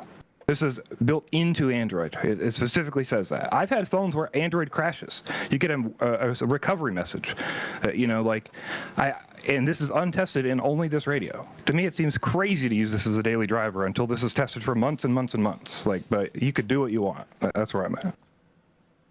Yeah. That didn't work. The GPS Gemini. There's still hope for me. Well, I haven't answered the question either. Frank, link me to something that proves that. Thank you. AX12 OS is not related to radio function except for the app to set radio settings. AX12 operating system is not related to radio function. I wonder how you would test that. Like, is there a way that you could kill the Android OS and see that the radio continues to run?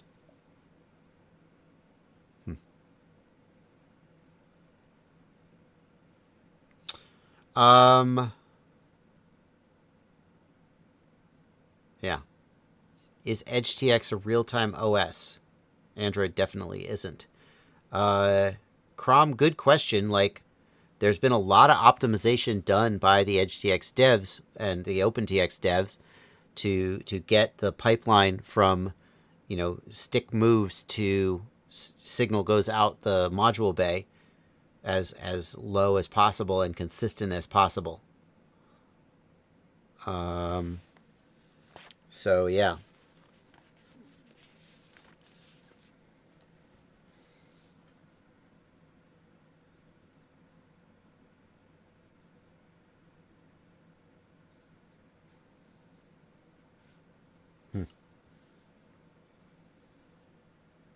I just don't know what else. This is not Android layered on top of a radio. What else could that mean? Right. Right, as opposed to like the Spectrum radio that had an Android tablet built in, basically, where it was at its core, it was running the radio firmware and hardware in a sandbox, and then Android was to the side of that, and the Android app could reach out and touch the sandbox and manipulate and configure it, but ultimately, if the Android didn't exist, the radio still continued to run.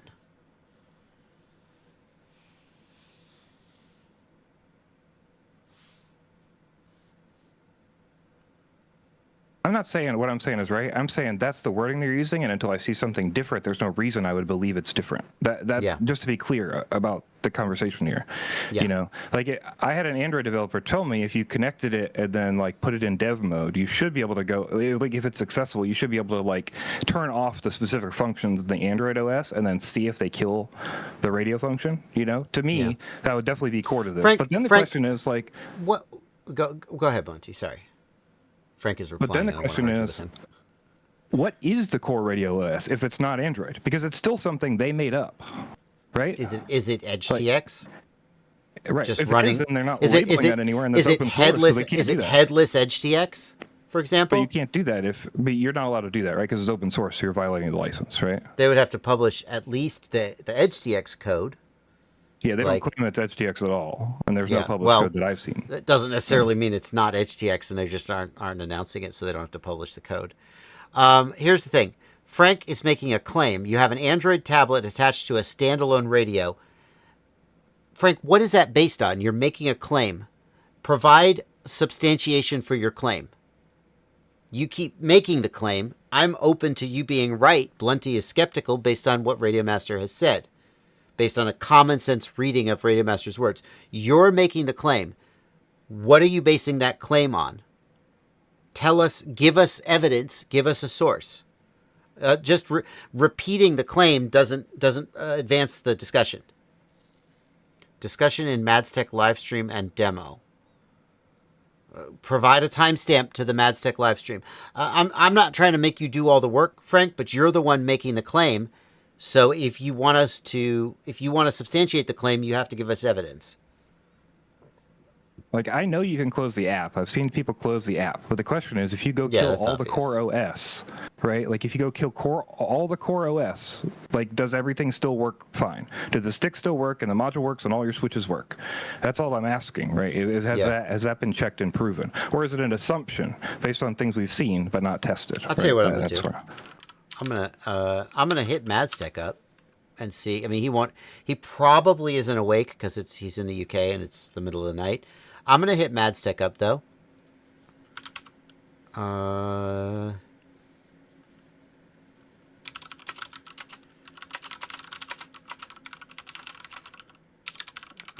you have to listen to me type for a second because I am not going to show my whole comment history with MadsTech like I did with. Okay, Frank says it's an assumption based on demos he's seen. I agree with your, like, I would assume they wouldn't do that either, but the problem is they have specific wording and we don't know that, and like certainly as somebody on the live stream, I'm going to take the side of like you should not buy this until we know that. Like that, you know, that's where I always come from. I'm always hesitant on new products like this. Radiomaster being trusted or not, to me, doesn't matter these days. Like, a lot of companies we think are trusted do things that shouldn't be trusted because they make mistakes or do weird stuff, right? Like, what's that new radio they released, like, with their own OS that only does 10 channels? Yeah. Like that's not okay with me. Like, I don't know, just put EdgeTX on it. Like, I don't. Well, that's a custom OS that's untested, right? Like, that's the problem. Yeah. They wanted a simplified OS, but like I don't know why you wouldn't put EdgeTX on it and then just release a custom front end that only exposes certain parts of EdgeTX. You know, why would you write your own firmware? I assumed that's what they did. It sounds like you don't think that's what they did. Well, there's no published source code for that, so if they did, they broke open source, which I'm not shocked, but it sucks. Blunty Maveth in the Discord says that Bonafide Pirate claimed to try and force crashes to the OS of the Android portion and ELRS maintain connection. Not sure how deep he went, though. Okay, well, that's better than nothing. Let's steal his content. So this is Bonafide. We're not stealing his content. We're just going to check him out, and we're going to promote his video. Bonafide Pirate No chapter markers. That's annoying. Come on, guys. You make my job easier. And the other one. Now the gimbals in this radio are the same gimbals. They're shared with the with HDMI into it, and you're good to go. Which is getting telemetry from the AX12 through so hot. Wi-Fi. So hot. ESP32 module down in there, which connects to the hotspot in Wi-Fi telemetry mode. The LRS module, the backpack module, and quality under the images. Yeah. And you see it is kind of updating the map to follow the airplane. You can run Mission Planner, that's for sure. I return to launch altitude. It's not going to let you change some of these things. Where does he try and crash it? Screen is, see that? Just like the screen. That you set your own voice prompts, the text to speech or whatever. Well, you have to be in the Radiomaster AX app for those to work, to take precedence. Just wanted to point that out. So go ahead and try to knock out a nice smooth landing here. Get ready to flare. And it stops pretty quick because the grass is too tall and need to cut it. But there we are back over there. Where he tried to crash it. An Android tablet. Let me adjust the screen to give you with the related there. HDMI you have this app, and if we swipe up, we have, like I said, a full Android tablet. You see this radio also have Q ground control installed, and you can basically run the Play Store and down. And but it's the main one. Oh, like press force on network and switches, or still assigned. It's never going to be 20, I believe. Run through a few specs here. Okay. Through Wi-Fi. Yeah, all right. I can't find it. Anybody give me a timestamp? I'd appreciate it. Oh, he claimed to try and force crashes, but he didn't show it in the video. Okay, well, all right. Here's the question that you have to answer when you're thinking about the X12. Would I rather have a dedicated EdgeTX radio with a little phone cradle and just run an Android tablet? Yeah. Like, I can do screen mirroring with an HDMI out and get DJI output from DJI Fly. Like, I can't think of anything that tablet can, that the AX12 can do that I couldn't do with a dedicated phone or tablet, but it is nice to have a compact integrated handset.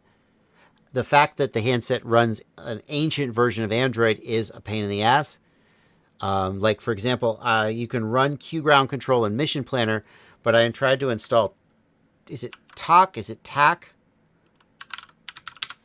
It's the Android, it's this. I tried to install this app and it will not install. It's like your version of Android doesn't support this. And so, like, there's a thing people do. There's a plugin for TAC called UAS Tool that lets it interface with drones in the air. And that is a thing that people will do in addition to using Mission Planner and so forth. And so, like, when I think of apps that people use with drones, one of them is Mission Planner, one of them is Q Ground Control, and one of them is TAC. And, or TAC, however you say it. And the fact that one of those three is not possible to run was like, well, that's kind of shitty. And I don't know what other apps won't run. Like, I haven't gotten around to trying some of the other drone-related apps I use, like Autopilot to get flight, to check for no-fly zones and so forth. So that, I think, is the big question that my review of the X12 has to answer, and me thinking about that is why I haven't finished the review yet.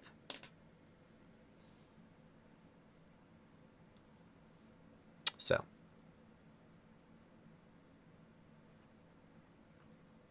does the X12 have a GPS module?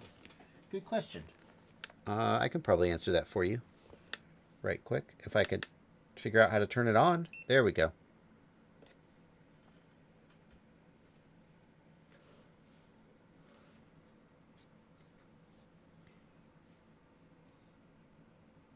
What is the reason to use older Android versions? Jose Navarro, good question. Why did Radiomaster release this with a version of Android from, is it 2017, Blunty? Is it 2019? Most likely, there have been security, this is pure speculation, that there have been security updates in newer versions that were incompatible with some of the things they wanted to do. Or there's a licensing issue, whereas the older one is like free and open source and they could modify it. Now, if the argument is we needed to do some custom shit so that the ExpressLRS stuff could run in a separate parallel operating system and we could only do it with an old version of Android, maybe cost, I don't know. Like, we can speculate, but ultimately we don't know. It's annoying. So hang on. I'm going to go to Maps. And it is not currently picking up my location. You just have to take my word for it. If I go to the pull down at the top, it does not show location services either. Now, this is an ancient version of Android, so maybe that didn't exist then. I don't know. Let me, hang on. Oh, here we go. Here's the full thing. No. So location. Yes. So there is a location services option. That doesn't necessarily mean we have GPS because Android has other ways of doing location services. And I'm not currently on the Wi-Fi either. Oh God, I haven't even put it on my Wi-Fi. Have I? No. Should I put this on my Wi-Fi? It's not showing my location currently in Maps. But it's also not on the Wi-Fi. I guess I need to put it on Wi-Fi to know for sure. All right, well, that's all I'm going to do right now, though. I'm going to power it off. It feels good in the hand.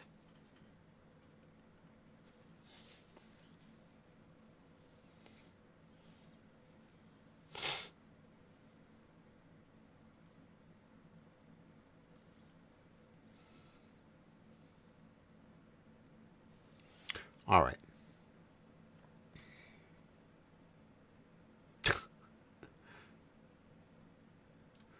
I have a couple of 3S batteries, but the balance plug is half the width of the balance port on the charger. How do I plug it in to charge? You just move it all the way over to the left and you plug it in, or all the way over to the right, whichever way your charger is set up. And don't worry, if you do it wrong, the charger will just complain at you, but nothing will be damaged. You just, if you're charging less than a 6S, you just put the plug in all the way to one side and it works fine. That's how they're designed to be used.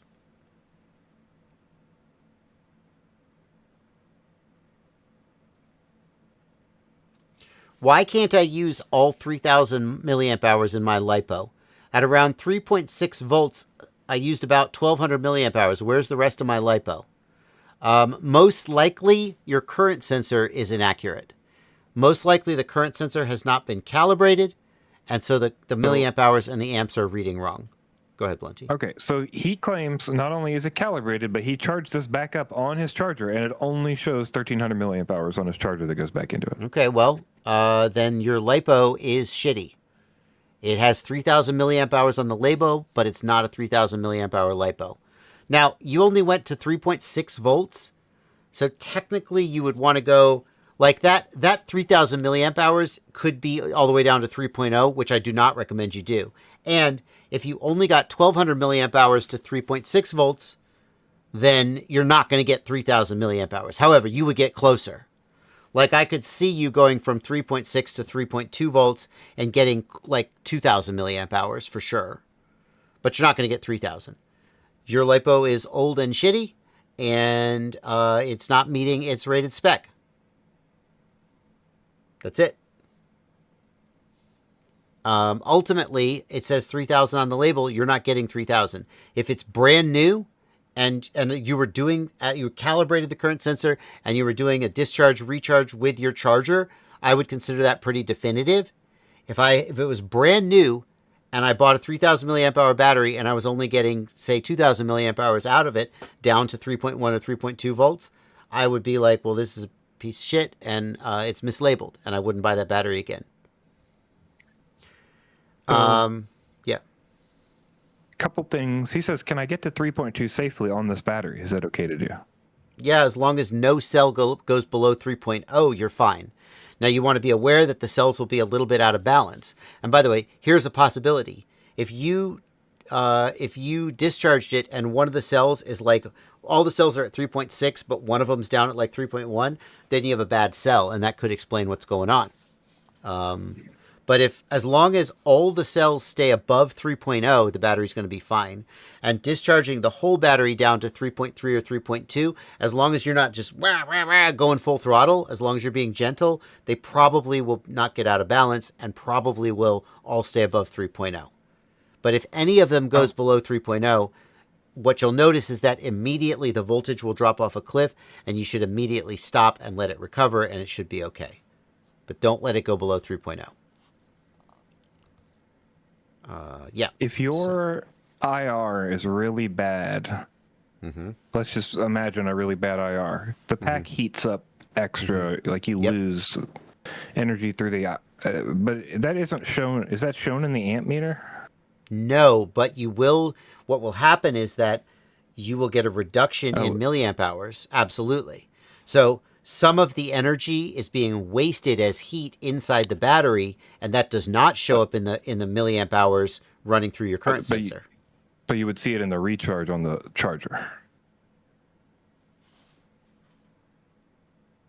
Because you're putting it back in. Yes, that's true. You would so if you had a lot of internal resistance, you would see a discrepancy between what you took out in the flight controller and what the charger put back in.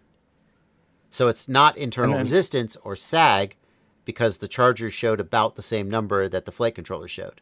Although he could have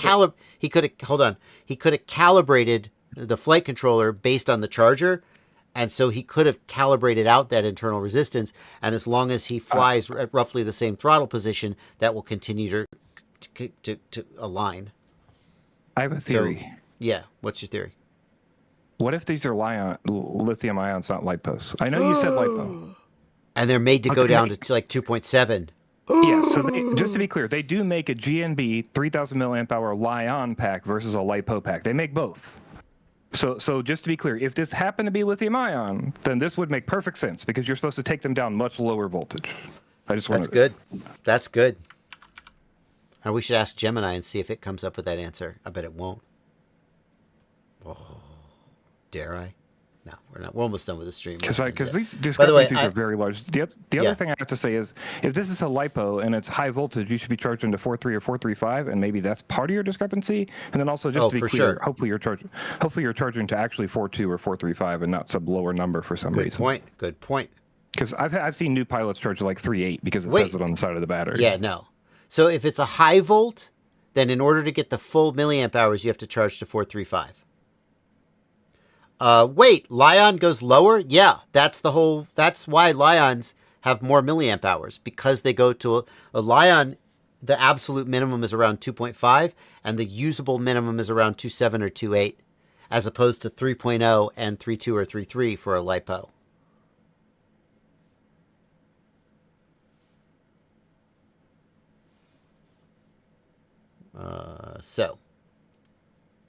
Oh, good. This was a super chat. I'm glad we got it. Here's another super chat from Cjo. Oh, he's going to make it a super chat. Yeah. He says he wants to know if the GX12 can play Tetris. No, I don't think that there is a Tetris build for that size of screen. I'm not 100% sure. It has a different size screen than the Boxer, and I know the Boxer has Tetris. So I'm not 100% sure, but... It has the capability, but somebody has to code the right screen size. I don't know if anyone has actually coded it. Yeah, that's a good way to put it. Best setting on Gemini Crossband for long range and environments where there can be jamming. Use Crossband and use the lowest packet rate possible and the maximum transmit power. In Gemini Crossband mode, can you put both a 900 and a 2.4 gig antenna instead of using dual band antennas? Yes, you can. One of the antennas will be the 900 and one will be the 2.4, but I don't know which. That information is out there, but I don't know it off the top of my head. Do FPV pilots really follow FAA rules? We're in the lightning round now. I'm going a little bit long because I started the stream late. Thank you for sticking around, by the way, Blunty. I know this is past you were ready to clock out 11 minutes ago. So thank you for that. Help me understand something. Do FPV pilots really follow FAA rules? No, not really.